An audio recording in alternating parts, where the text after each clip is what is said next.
এবারের শারদোৎসবে শ্রীভূমির চমক। আমরা প্রত্যেকে এই মুহূর্তে মঞ্চে উচ্ছ্বসিত প্রখ্যাত অভিনেতাদের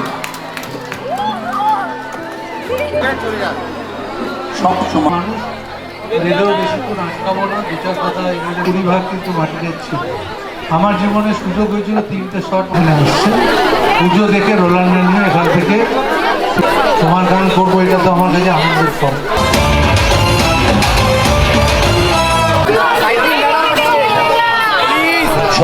কারণ আমরা আগে জানতাম যে ষষ্ঠী থেকে পুজো শুরু হয়, প্যান্ডেল দেখা।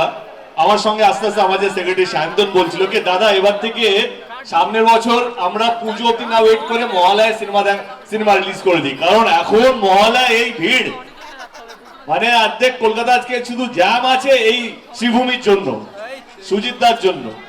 মানে আজকে কত লোক যে ফ্লাইট মিস করবে এটা ভেবে কে মহালয়ায় কেউ বেরোয়নি।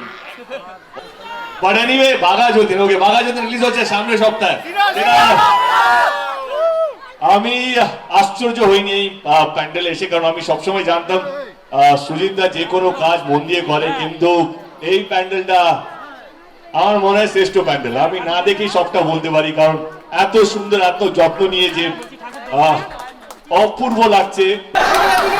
শুভ মহালয়।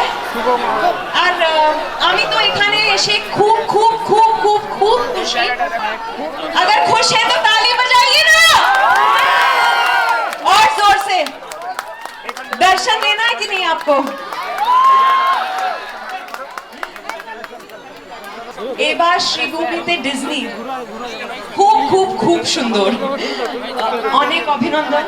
আর গৌতম দা, thank you for inviting me. Entertainment entertainment entertainment.